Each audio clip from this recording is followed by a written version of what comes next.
A police officer shoots a black man, unaware of who he really was.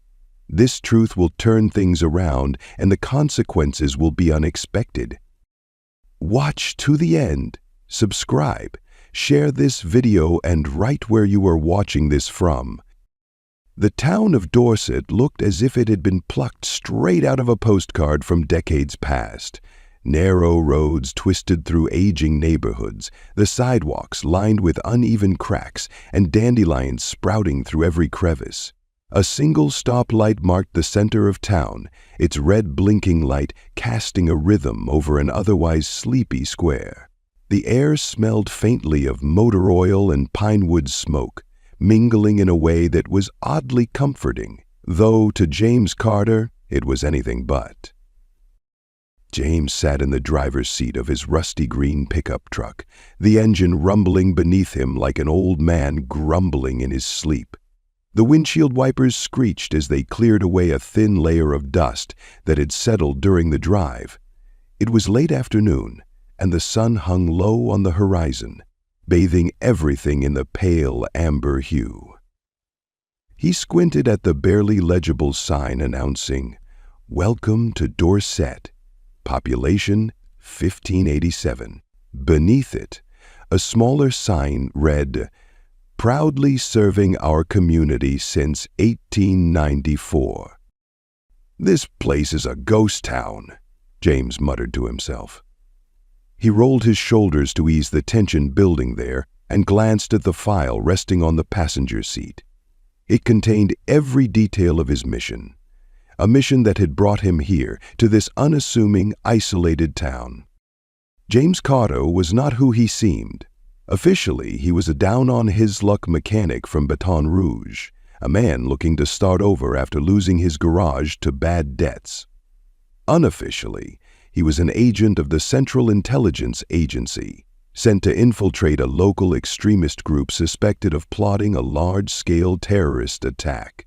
His cover was airtight, a forged background, convincing documentation, and even a social media footprint created by the agency. He had done this before, and he was good at it. But something about this assignment felt different. The isolation of the town, the looks he'd already gotten just driving through. This wasn't going to be easy. As he pulled into the driveway of a small, weathered house he'd rented sight unseen, a woman appeared on the porch. She was older, her gray hair tied back in a tight bun, and she clutched a shawl around her shoulders as if it were armor. Her name was Mrs. Goodwin, and she was his landlord. James parked the truck and stepped out, stretching as he took in the house. The structure leaned slightly to the left, and the paint was peeling in long strips, revealing the gray wood beneath. A single rocking chair sat on the porch, its seat frayed from years of use. "Afternoon, ma'am," James said, offering his most disarming smile as he approached the porch. Mrs. Goodwin didn't return the gesture. Her sharp blue eyes flicked over him, narrowing slightly as if cataloging every detail. His clothes, his face, the way he walked. "You're the new tenant?" she asked, her voice clipped and suspicious. "Yes, ma'am, James Carter," he said, extending a hand. She hesitated before shaking it briefly, her grip surprisingly firm. "This house hasn't had much luck with tenants," she said, folding her arms. "Last one left in a hurry, couldn't stand the winters." "I'll manage," James replied, keeping his tone light. "I've dealt with worse." Her gaze lingered on him for a moment longer before she nodded toward the house. "Keys under the mat. Rent's due the first of the month. I don't tolerate late payments." "Understood." As Mrs. Goodwin turned to leave, she paused. "What brings you to Dorset, Mr. Carter? Not many folks move here without a good reason." James hesitated just for a split second. He had rehearsed this. "Looking for a fresh start," he said simply. "Lost my shop in Baton Rouge. Figured I'd try my luck somewhere new." Mrs. Goodwin studied him for another moment before nodding. "Well, good luck to you," she said, though her tone suggested she didn't entirely mean it. She disappeared into the house next door, leaving James alone on the porch. Inside, the house was as worn as its exterior. The furniture was sparse and dated: a lumpy sofa, a scratched coffee table, and a dining set that looked like it had been salvaged from a yard sale. A faint smell of mildew hung in the air. James set his duffel bag down in the living room and glanced around. It wasn't much, but it would do. Unpacking could wait. He needed to familiarize himself with the town. Dorset wasn't big, but he had learned from experience that every detail mattered. He grabbed his jacket, slipped the file into an old backpack, and headed back to his truck. The town square was practically deserted. A few cars were parked haphazardly along the curb, and an older man in overalls was sweeping the sidewalk in front of a hardware store. James parked near the only diner in sight, its faded sign reading Mel's Place. The bell above the door jingled as he stepped inside. The smell of coffee and fried food greeted him, along with the curious stares of the few patrons scattered at the booths. A waitress approached, her expression guarded but polite. She was in her early 30s, with tired eyes and a forced smile. "Just coffee," James said, sliding into a corner booth.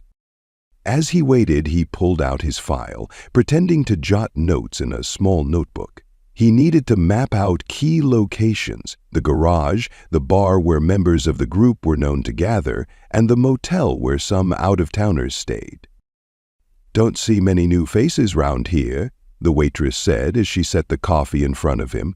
Her name tag read Lisa. "You just passing through?"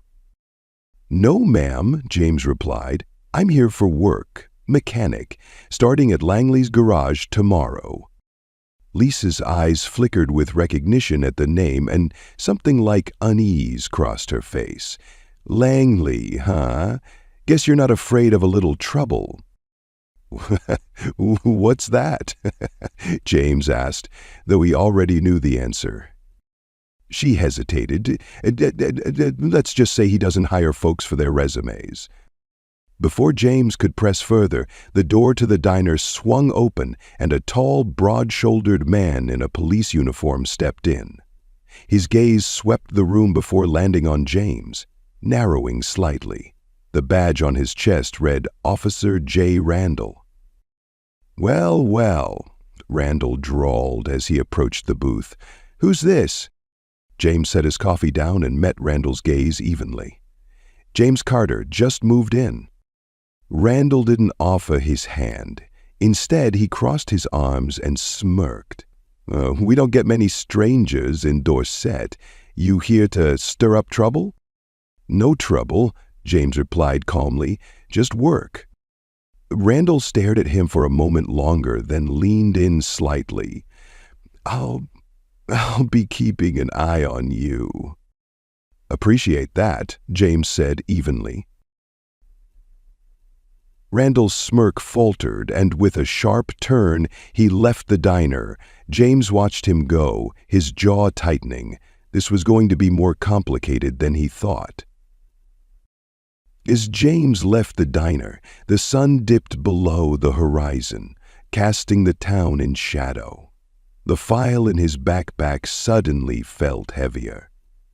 Tomorrow, he would step into Langley's garage and into the heart of the operation. But tonight, he had work to do. The faint hum of Randall's patrol car echoed in the distance, a reminder that James would have to watch his every step. The sun barely crept above the horizon when James arrived at Langley's garage, the hum of his truck's engine breaking the early morning stillness. The building stood at the edge of town, its faded blue paint and rust-stained gutters giving it an air of quiet neglect. A sign above the entrance read Langley Auto Repair, its lettering cracked and peeling. The garage, much like the town itself, seemed stuck in a time that had long since passed. James parked his truck alongside a row of other vehicles in varying states of disrepair. As he stepped out, the familiar scent of motor oil and grease hit him, mingling with the dampness of the morning air. He took a slow breath, letting the environment settle over him. It was time to begin his mission in earnest. The heavy metal door creaked as James pushed it open, revealing the cavernous interior of the garage. Workbenches lined the walls, cluttered with tools and car parts, while a large hydraulic lift dominated the center of the room. A radio played softly in the background, its static-filled country tune blending with the occasional clatter of wrenches and the hum of an air compressor. "Carter, right?" a gruff voice called out. James turned to see a tall, broad-shouldered man wiping his hands on a grease-stained rag. His graying hair was slicked back, and his eyes held a calculating gleam. This had to be Don Langley. "That's me," James replied, extending a hand. Langley took it, his grip firm and unyielding. "You got here on time. That's a good start." He gestured toward the workbenches. "Tools are there. Don't break anything that ain't already broken." "Understood," James said, his tone measured. Langley studied him for a moment longer, then nodded. "You'll get along fine, as long as you keep your head down and do your job. We don't ask too many questions around here." The words hung in the air, carrying an unspoken warning. James nodded, keeping his expression neutral. He was here to blend in, not to draw attention. As James settled into his work, fixing a battered pickup with a faulty transmission, the other mechanics trickled in. Most offered little more than a grunt or a nod, their guarded expressions hinting at a shared wariness. One mechanic, a wiry man in his 30s named Dale, broke the silence. "So, Baton Rouge, eh? Huh?" Dale asked, leaning against the workbench. "That's right," James replied, not looking up from the engine he was examining. "What brings you all the way out here?" "Needed a change," James said simply. "Heard there was work?" Dale smirked. "Well, you picked the right place if you like being in the middle of nowhere." The conversation ended there, but James could feel Dale's eyes on him, scrutinizing his every move. It was a subtle reminder that trust would be hard to come by in this environment. By midday, James had completed his first job, a fact that didn't go unnoticed by Langley. "Not bad," Langley said, inspecting the repaired truck. "You might actually know what you're doing." "Appreciate that," James replied, wiping his hands on a rag. Langley chuckled. "Don't let it go to your head. We've had plenty of guys come through here who didn't last a week." James didn't respond, letting the comment slide. Instead, he focused on the task at hand, all the while listening to the conversations happening around him. The mechanics spoke in hushed tones, their words laced with coded phrases and inside jokes that hinted at something deeper than car repairs. It was clear that Langley's garage was more than just a workplace. That evening, as James prepared to leave, Langley called him over. "Got a delivery tomorrow," Langley said, his tone casual. "We'll need you to come along." "Sure," James said, keeping his voice steady. "What are we delivering?" Langley's eyes narrowed slightly. "Just parts. Don't worry about the details." James nodded, masking his unease.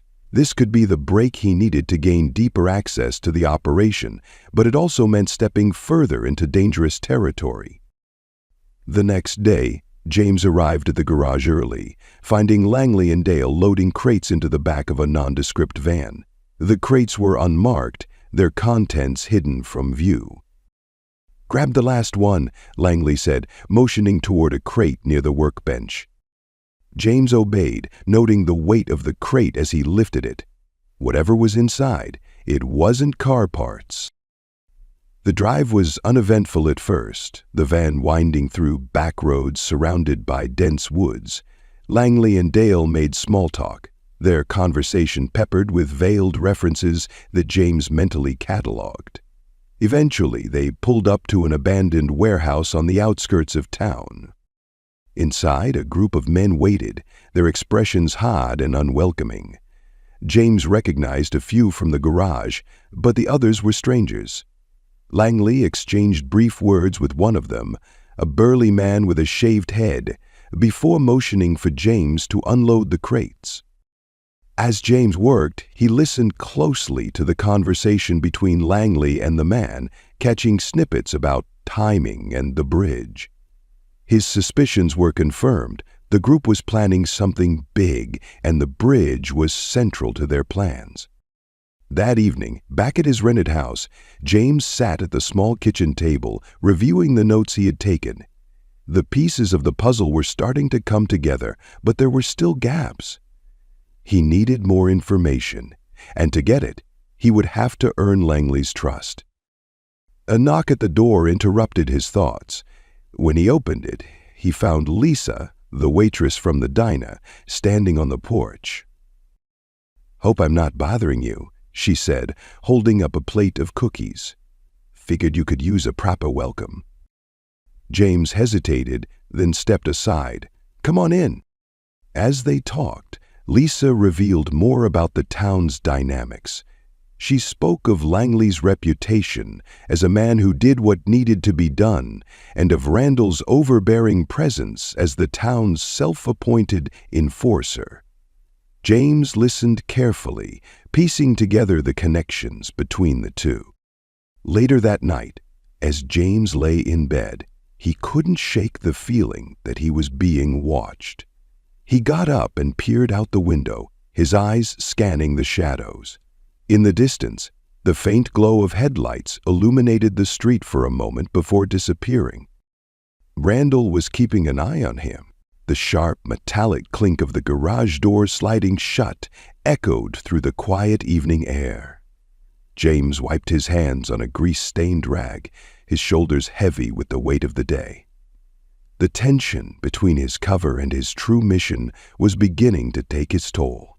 As he docked up, the unmistakable hum of a patrol car's engine reached his ears. He glanced over his shoulder to see Randall's cruiser parked across the street, its headlights off but the faint glow of the dashboard visible in the darkness. James set his jaw and turned back toward his truck. He knew Randall's game: intimidation, quiet pressure, a constant reminder that he was being watched.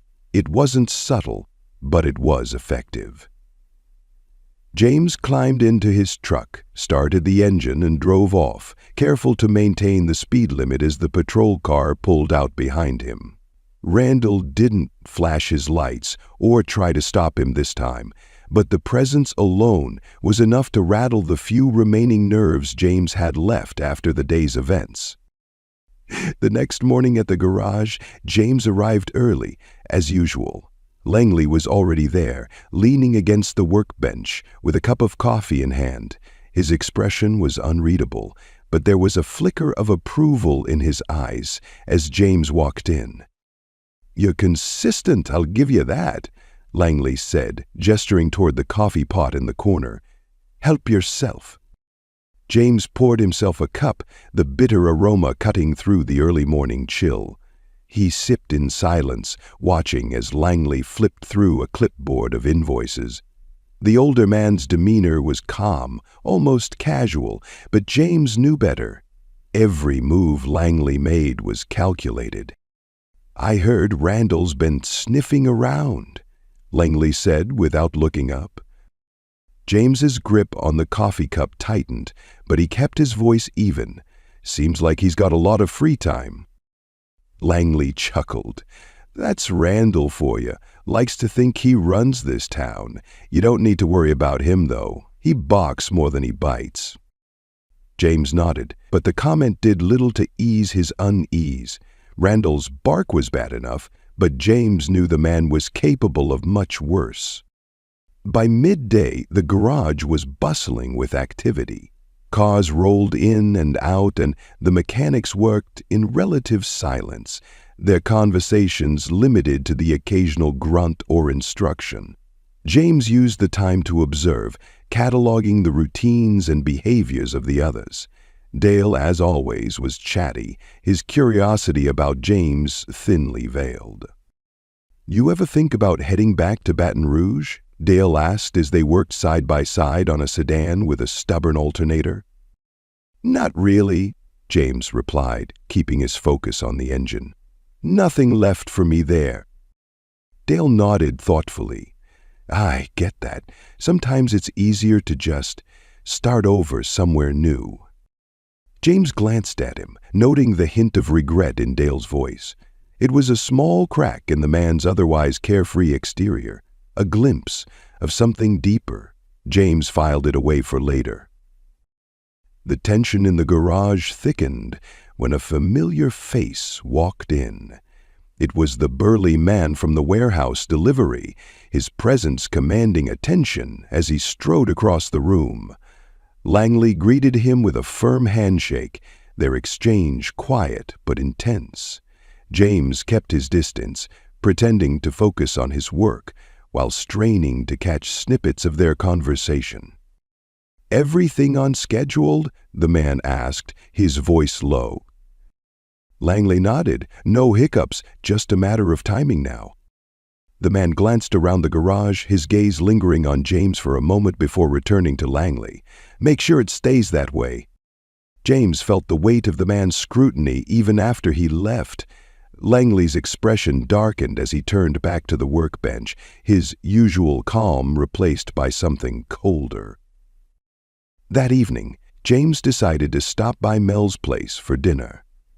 The diner was quieter than usual, the patrons subdued. Lisa greeted him with a tired smile as he slid into his usual booth. "Long day?" she asked, setting a glass of water in front of him. "Something like that," James replied. He glanced around the room, noting the absence of a few regulars. "Slow night?" Lisa shrugged. "People are on edge. Randall's been stirring things up." James's eyebrows rose. "How so?" Lisa hesitated, glancing over her shoulder before leaning in slightly. "He's been talking to some of the locals, trying to turn them against you. Says you're up to no good." James clenched his jaw, his mind racing. Randall wasn't just watching him anymore. He was actively working to undermine him. It was a dangerous escalation, one that could jeopardize his mission. "Thanks for the heads up," James said, his voice steady despite the turmoil inside. Lisa nodded, her expression softening. "Be careful, okay? This town, it doesn't take kindly to strangers." Later that night, as James drove back to his house, he couldn't shake the feeling that he was being followed. The headlights of a car appeared in his rearview mirror, maintaining a steady distance as he navigated the dark, winding roads. He turned down a side street, then another, but the car stayed with him. James's heart pounded as he pulled into a small, abandoned parking lot. He killed the engine and waited, watching as the car slowed to a stop a few yards away. The driver's door opened, and a familiar figure stepped out, Randall. The officer approached, his flashlight cutting through the darkness. "Out for a late-night drive, Carter?" he asked, his tone laced with suspicion. "Just heading home," James replied, his voice calm but firm. Randall smirked, his flashlight lingering on James's face. "You seem to find yourself in the most interesting places." James met his gaze evenly. "Is there a problem, officer?"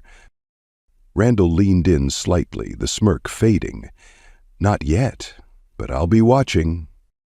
With that, he turned and walked back to his car, leaving James alone in the darkness. The message was clear. Randall wasn't going to let up. If anything, his scrutiny was only going to intensify.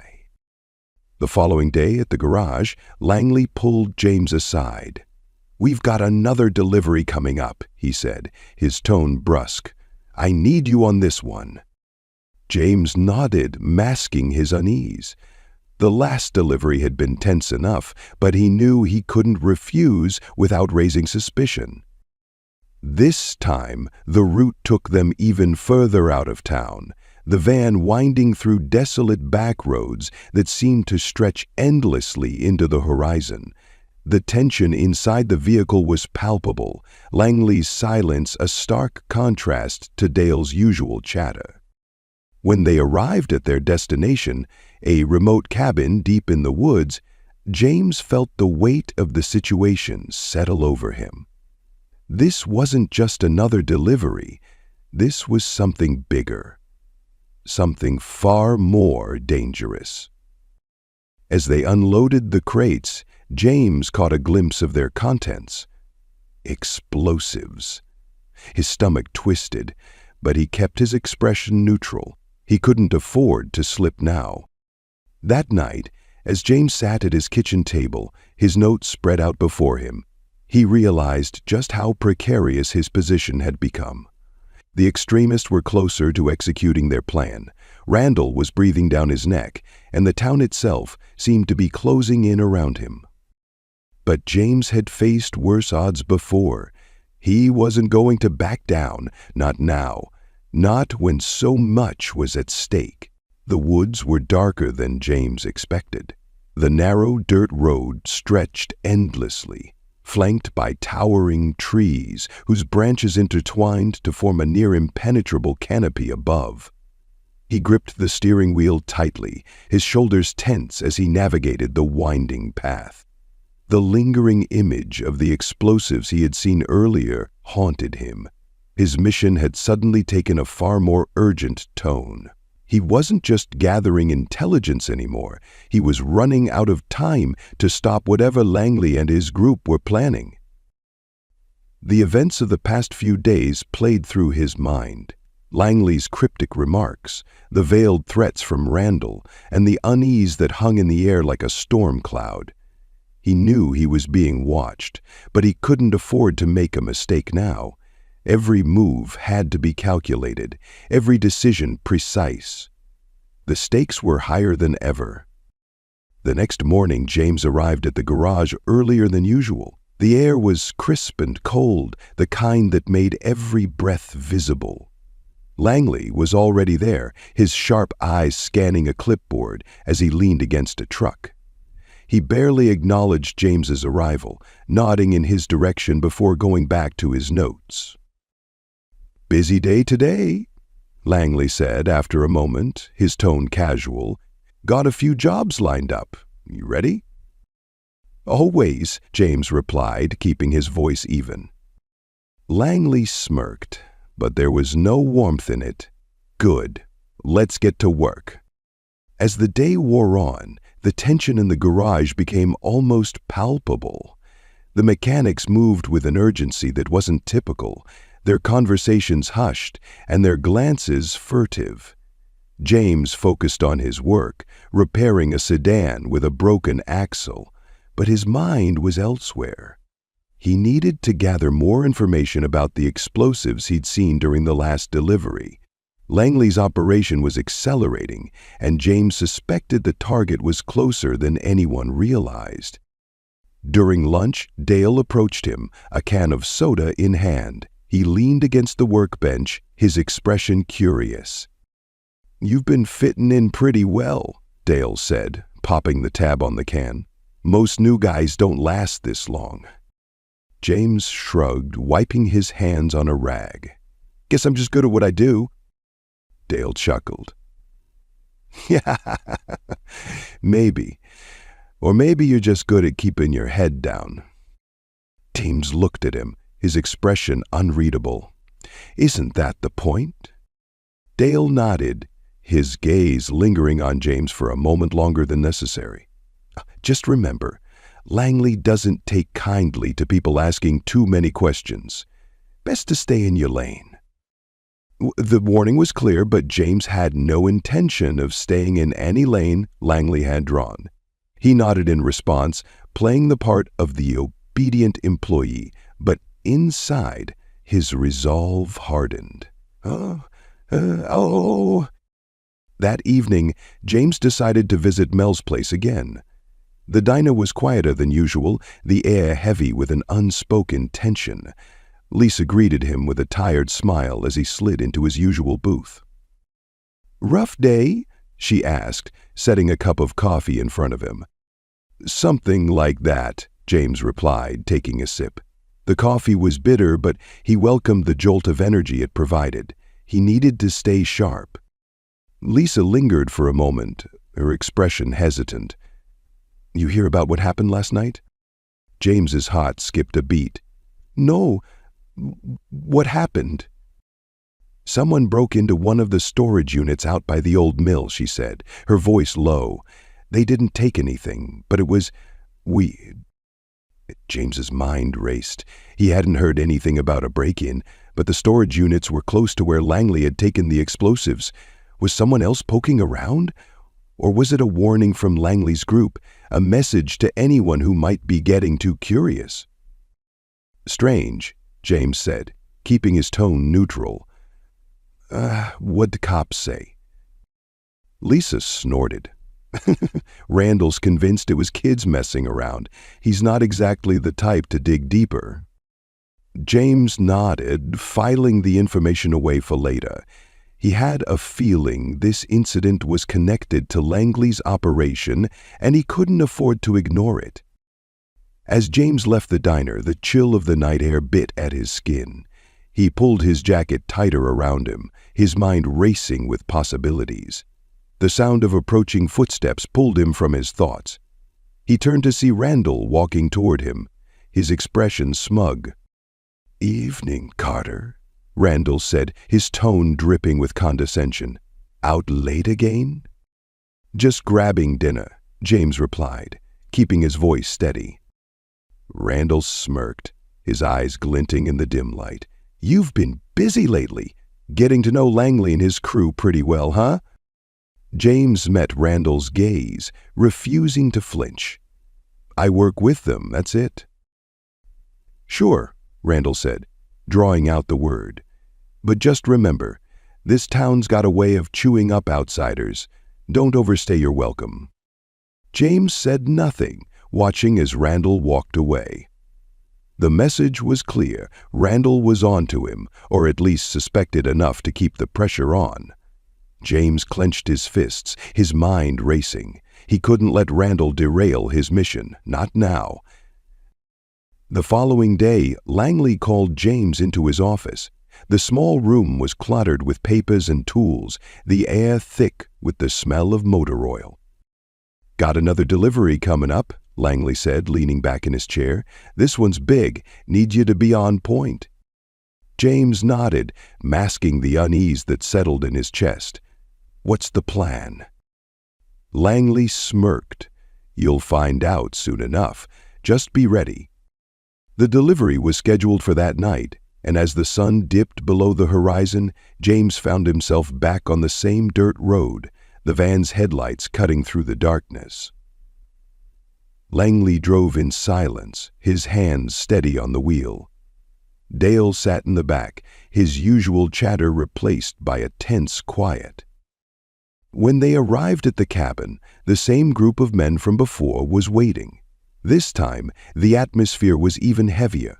The crates were unloaded quickly, their contents checked and rechecked by the men. James kept his distance, his eyes and ears alert. As the men talked, James caught snippets of their conversation, words like timing, detonation, and the bridge sent a chill down his spine.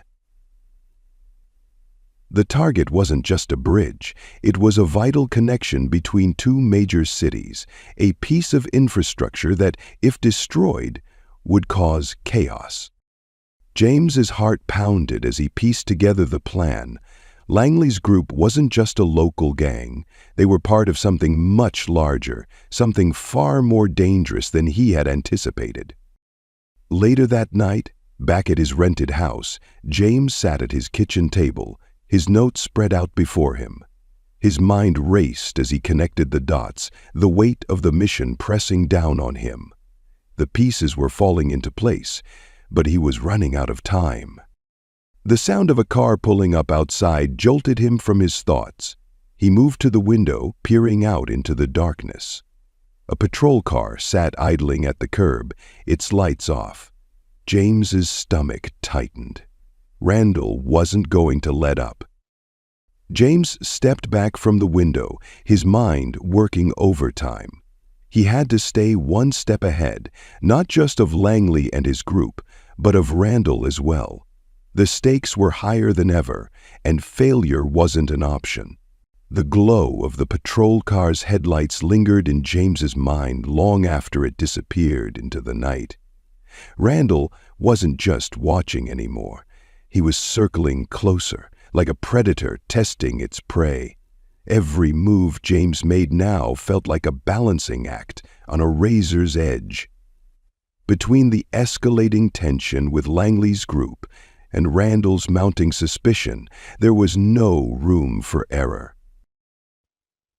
The next morning, James woke to the dull ache in his muscles, a reminder of how tightly he'd been wound over the past few days. He stared at the ceiling, listening to the faint hum of his neighbor's radio through the thin walls. Mrs. Goodwin's favorite gospel station provided a strange, calming backdrop to his thoughts. He needed to focus, to push through the noise and zero in on the mission. The explosives, the bridge, the cryptic conversations, everything pointed to an imminent attack. He was running out of time to stop it. At the garage, Langley was waiting for him as usual, clipboard in hand and his demeanor sharp. The garage was quieter today. Only a few mechanics were working, their movements brisk and focused. "Morning," Langley said without looking up from his notes. "Morning," James replied, keeping his tone neutral. Langley glanced at him, his eyes narrowing slightly. "Got a lot on our plate today, big shipment coming through later, and I'll need you on standby." James nodded, masking the tension that crept into his chest. The shipment was undoubtedly connected to the explosives. He needed to find out more. As the day wore on, James kept his head down, fixing cars and listening. Langley's demeanor was more clipped than usual, his movements purposeful. Dale, typically the chatty one, was quieter, his nervous energy manifesting in the way he fidgeted with his tools. During lunch, Dale finally broke the silence. "You hear about what happened out by the mill last night?" he asked, his voice low. James feigned ignorance. "No, what happened?" "Someone messed with one of the storage units," Dale said, glancing around to make sure no one else was listening. "Langley's not happy, says it's time to tighten things up." James nodded, processing the information. The break-in Lisa mentioned was clearly more significant than it appeared. Langley's operation was on high alert, and that meant James needed to be even more careful. That evening, Langley called James into his office. The small room was cluttered with tools and paperwork, the air thick with the smell of motor oil. "Got something important tonight," Langley said, leaning back in his chair. "Need you to handle a delivery, just you and Dale." James nodded, keeping his expression neutral. "What's the cargo?" Langley's eyes narrowed slightly. "Don't ask questions you don't need answers to." James held his gaze for a moment, then nodded again. "Understood." Langley smirked, but it didn't reach his eyes. "Good. Be here at 9. The night was colder than usual, the chill biting through James's jacket as he and Dale loaded the crates into the back of a van. The contents were unmarked, but James could feel the weight of them, both physically and metaphorically. Dale was jittery, his movements quick and unsteady. "You good?" James asked as they secured the last crate. "Yeah, just long day," Dale muttered, avoiding James's gaze. James didn't press further. He knew better than to push too hard, especially when Dale was clearly on edge. The drive to the drop-off point was tense. The van's engine hummed steadily as they navigated the back roads, the headlights cutting through the darkness. Dale fidgeted in the passenger seat, his leg bouncing nervously. "You've done this before, right?" James asked, breaking the silence. "Yeah," Dale said quickly. "A few times, just not with Langley breathing down my neck like this." James nodded, filing away the information. Dale's anxiety was a crack in the otherwise solid facade of Langley's operation. It was something James could potentially exploit. When they arrived at the drop-off point, a remote cabin surrounded by dense woods, James's unease deepened. The same group of men from the previous deliveries was waiting, their expressions hard and unwelcoming. Langley wasn't there this time, but his presence was felt in the way the men moved with precision, their eyes scanning the surroundings for any signs of trouble. The crates were unloaded quickly, the men working in near silence. James kept his head down, focusing on the task at hand, while listening to the murmurs of conversation around him. Words like timing and sequence caught his attention, but it was the mention of the bridge that sent a chill down his spine. As they finished unloading, one of the men, a wiry figure with a scar running down his cheek, approached James. "You're new," the man said, his tone more accusatory than curious. "Yeah," James replied evenly. "Langley brought me on a few weeks ago." The man studied him for a moment, then nodded curtly. "Keep it that way." James nodded, holding the man's gaze until he turned and walked away. The unspoken warning lingered in the air as James and Dale climbed back into the van and began the long drive back to the garage. Back at his house, James sat at the kitchen table, his notes spread out in front of him. He pieced together what he knew, the explosives, the bridge, the timing. It was all coming together. But he still didn't have enough to act. He needed more information, and that meant taking bigger risks. The sound of a car engine outside pulled him from his thoughts. He moved to the window, peering out into the darkness. A patrol car was parked across the street, its lights off. "Randall!" The man was relentless. James clenched his jaw, his frustration bubbling beneath the surface. He couldn't afford to let Randall derail his mission, but he also couldn't ignore the man's growing interference. Something had to give. The next morning, James arrived at the garage to find Langley waiting for him. His expression was as hard as ever, but there was a flicker of something else in his eyes. Anticipation. "We're moving up the timeline," Langley said, his tone clipped. "Need you on another delivery tonight." James nodded, masking the unease that settled in his chest. The acceleration of Langley's plan meant the attack was imminent. He was running out of time. As the day wore on, the tension in the garage was palpable. The other mechanics moved with a quiet urgency, their conversations terse and their glances sharp. Even Dale seemed more focused than usual, his usual nervous energy replaced by a grim determination. James spent the day preparing, mentally rehearsing his next steps. He needed to find a way to gather enough evidence to stop the attack without blowing his cover. It was a delicate balance, one that grew more precarious with each passing moment. That night, as James climbed into the van for the next delivery, he couldn't shake the feeling that he was walking into a trap. The air was thick with tension, the hum of the engine a constant reminder of the ticking clock. He glanced at Dale, who sat silently in the passenger seat, his hands clenched into fists. "You good?" James asked, his voice low. Dale nodded, but the tension in his posture told a different story. "Yeah, just ready to get this over with." James nodded, his focus shifting to the road ahead. The mission was reaching its breaking point, and he needed to be ready for whatever came next. The van's tires crunched against the gravel road, the sound sharp against the heavy silence that filled the cab. James gripped the steering wheel, his knuckles white as he navigated the winding path through the dense woods. The weight of the mission pressed against his chest like a vice. Every second felt like the calm before a storm, the kind that would either sweep him away or leave him standing on the edge of catastrophe. Dale sat in the passenger seat, his gaze fixed on the road ahead, but his body rigid with tension. His usual nervous chatter was absent, replaced by an oppressive silence. James stole a glance at him, noticing the way his hands fidgeted in his lap.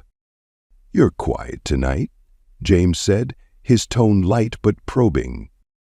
Dale shrugged, his voice low. "Just a lot on my mind." James nodded, letting the comment hang in the air. He knew better than to push, especially now. Dale's unease mirrored James's own, though for entirely different reasons. The drop-off point was the same as before, a secluded cabin deep in the woods, far from any prying eyes. The familiar group of men was already there, their expressions grim and purposeful. Langley stood at the center, his presence commanding. He waved James and Dale over as they parked the van, his sharp eyes scanning the darkness around them. "On time," Langley said, his tone clipped. "Good. Let's get this done." James stepped out of the van, his senses on high alert. The air was thick with tension, every movement measured and deliberate. The crates were unloaded quickly, their contents meticulously checked by the men. James kept his expression neutral, his focus on the task, while his mind raced with calculations. As the last crate was carried inside, Langley turned to the group, his gaze hard. "This is it. We move tomorrow." The announcement sent a ripple through the group, the weight of his words settling over them like a shroud. James felt his pulse quicken. Tomorrow. The attack was closer than he had anticipated. "What's the plan?" one of the men asked, his voice steady but laced with anticipation. Langley's smirk was cold. "Simple. We hit the bridge at dawn. By the time anyone realizes what's happening, it'll be too late." James's mind raced as Langley outlined the details. The explosives would be placed strategically to ensure maximum damage, cutting off a vital connection between two major cities. The chaos that would follow, disrupted supply chains, panicked citizens, was precisely what the group wanted. Back in the van, the drive back to the garage was suffocating. James's thoughts churned as he pieced together the final pieces of the puzzle. The bridge, the explosives, the timing. It was all coming together, and he was running out of time to stop it. Dale broke the silence, his voice hesitant. "You ever think about what all this is for?" James glanced at him, his expression unreadable. "What do you mean?" Dale shrugged, his gaze fixed on the road ahead. We do all this, and for what? Feels like we're just following orders, you know?" James nodded slowly, choosing his words carefully. "Sometimes it's hard to see the bigger picture." Dale didn't respond, but his fidgeting hands betrayed his unease. James filed the moment away, another crack in the facade of Langley's operation. That night, James sat at his kitchen table, his notes spread out before him. The pieces of the plan were clear now, each detail fitting into place like a sinister puzzle. But the biggest question remained. How could he stop it without blowing his cover? He reached for his phone, hesitating for a moment before dialing the secure line to his handler. "This is Shadow," he said, his voice low. "Shadow, this is Control. What's your status?" "The attack is set for tomorrow at dawn. The target is the interstate bridge, explosives already in place."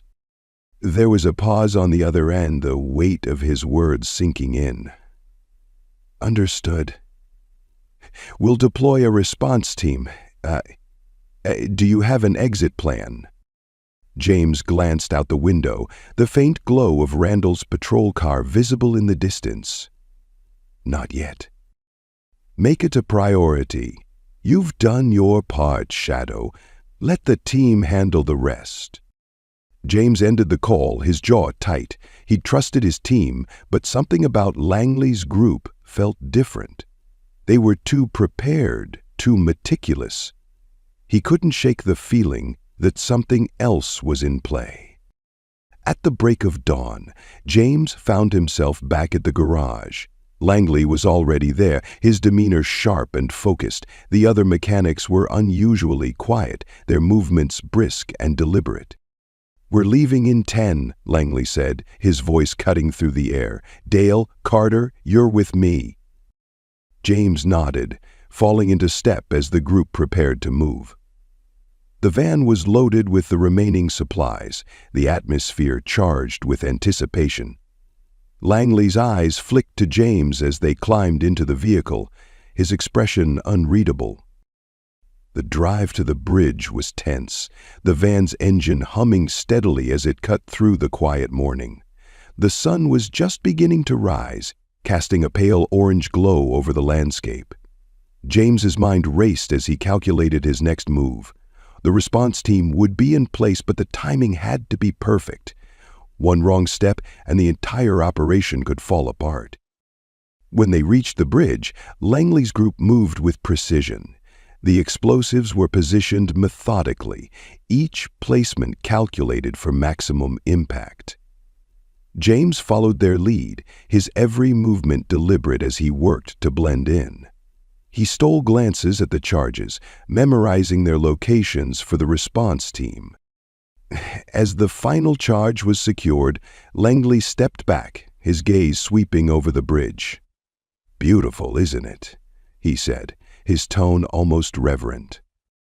James didn't respond, his focus on the task at hand. The response team had to be close by now. He just needed to buy a little more time. The sound of approaching vehicles shattered the quiet morning, the faint wail of sirens cutting through the air. Langley's head snapped up, his expression hardening. "We've been compromised. Move!" The group scattered, their movements frantic as the sirens grew louder. James stayed close to Langley, his heart pounding as he calculated his next move. He couldn't let Langley escape, not with everything that was at stake. As the response team closed in, a firefight erupted. The air was filled with the crack of gunfire and the shouts of agents and Langley's men. James moved with precision, his training kicking in as he navigated the chaos. In the end, it was Langley's overconfidence that sealed his fate. He was caught trying to detonate the charges remotely, his smirk fading as the response team subdued him. The remaining members of his group were taken into custody, their operation dismantled before it could cause irreparable harm. In the aftermath, James stood on the bridge, his chest heaving as he surveyed the scene. The charges had been disarmed, the bridge intact. The mission was over, but the weight of it lingered. As he left the scene, James couldn't help but think of the cracks he'd seen in Langley's operation, the moments of doubt, the fractures in their unity. It was a reminder that even the most dangerous plans could be undone by human flaws. But there was no time to dwell. Another mission would come, another town, another cover. James would do what he always did, adapt, survive, and protect the people who would never know his name. The aftermath of the bridge operation left the town of Dorset in a state of quiet turmoil. The arrests of Langley and his associates had sent shockwaves through the community. Small-town gossip spread like wildfire, with rumors swirling about the group's plans and the role James had played in their downfall. James, however, had little time to linger in the shadows of victory. There was one last loose end that needed to be tied. Officer Randall. The night was dark, the moon hidden behind a thick blanket of clouds as James stepped out of his rented house. He had spent the last few days documenting every detail of the operation, compiling a report for his superiors.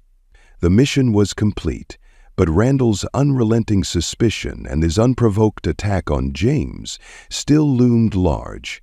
Justice, James thought, wasn't just about dismantling criminal networks. It was also about holding those in power accountable for their abuses. Randall had been unusually quiet since the operation. His patrol car no longer lurked outside James's house, and the tension that had once marked every interaction seemed to have dissipated. But James knew better. People like Randall didn't just let go. They regrouped. They plotted. They struck back. Tonight, James decided, it was time to confront the officer on his own terms. James found Randall at the diner, sitting in his usual booth by the window. The light above his table flickered faintly, casting shadows across his stern face. A cup of coffee sat untouched in front of him, and his fingers tapped rhythmically against the table, as if keeping time with his thoughts. He didn't notice James until he was standing at the edge of the booth. "Mind if I join you?" James asked, his tone even. Randall looked up, his expression a mix of surprise and irritation. "What do you want, Carter?" "Just a conversation," James said, sliding into the seat across from him. Randall leaned back, crossing his arms over his chest. "You got a lot of nerve, walking in here like this after everything that's happened." "I could say the same about you," James replied, his gaze steady. "Shooting an unarmed man without cause, that takes nerve." Randall's jaw tightened, but he didn't respond. James leaned forward, his voice dropping low. "I'm done playing games, Randall. You've been breathing down my neck since the day I got here. You tried to intimidate me, frame me, and when that didn't work, you shot me. But now the truth is out, and you're the one left holding the bag." Randall's eyes narrowed. "You don't know a damn thing about this town or the people in it." "I know enough," James said sharply. "I know you've been hiding behind that badge for years, using it as a shield for your bigotry. But the difference now is that everyone else knows it too." Randall's face turned a shade of red that bordered on purple. "Watch your mouth, Carter." "No," James said, his voice cutting through the din of the diner. "You watch yours. You think you can keep bullying people, keep pushing them down because you've got a badge and a gun? Those days are over." The diner's patrons had grown quiet, their eyes darting between James and Randall. The tension was palpable, the air thick with the weight of unspoken truths. Randall's hands clenched into fists on the table, but he didn't move. "You're finished, Randall," James said, his voice calm but firm. "Internal Affairs already has the report. Witness statements, camera footage, everything they need to take you down. You've got two choices: resign and disappear quietly, or let them drag you out in cuffs. Either way, you're done." For a moment, it seemed as though Randall might lash out. His face twisted in anger, his fists trembling. But then, as if the fight drained out of him all at once, he slumped back in his seat. "You think you've won?" he said bitterly. "You think taking me down changes anything?" James stood, his expression cold. "It's not about winning. It's about doing what's right, something you should have learned a long time ago." He turned and walked away, leaving Randall sitting alone in the flickering light of the diner. The silence that followed was deafening. The next day, news broke that Officer Randall had submitted his resignation. The official statement cited personal reasons, but the town knew better. Whispers of the investigation into his conduct spread quickly, and the once feared officer became a pariah. Some locals defended him, claiming he was just doing his job. But others, emboldened by his downfall, began to speak out about years of mistreatment and abuse. As James packed his belongings, preparing to leave Dorset, he couldn't help but feel a sense of closure. The mission had been one of his most challenging, not just because of the danger, but because of the personal toll it had taken. He had faced prejudice and hostility, had been shot at and hunted, but he had also stood firm in the face of it all. Lisa, the diner waitress, came by to say goodbye. She handed him a small paper bag filled with cookies and gave him a hesitant smile. "Guess you're not sticking around," she said. "Not this time," James replied, "but thanks for everything." She nodded, her eyes glistening slightly. "You take care of yourself, James." "You too," he said, shaking her hand. As James drove out of Dorset, the town fading into the rearview mirror, he felt a strange mix of relief and resolve. The mission was over, but the fight wasn't. There were more towns, more Langleys, more Randalls out there, and as long as there was work to be done, James Carter would be ready. Weeks later, a small article appeared in the back pages of the local newspaper. It reported that Randall had been indicted on charges of misconduct and excessive force. His badge, once a symbol of authority, had become a mark of disgrace. For James, it was just another step in the larger battle, a reminder that justice wasn't always swift, but it was always worth pursuing. Thanks for watching. Subscribe so you don't miss new stories. Share this video with those who appreciate in-depth stories, and check out the channel. There's more exciting stuff to come. See you in the next stories.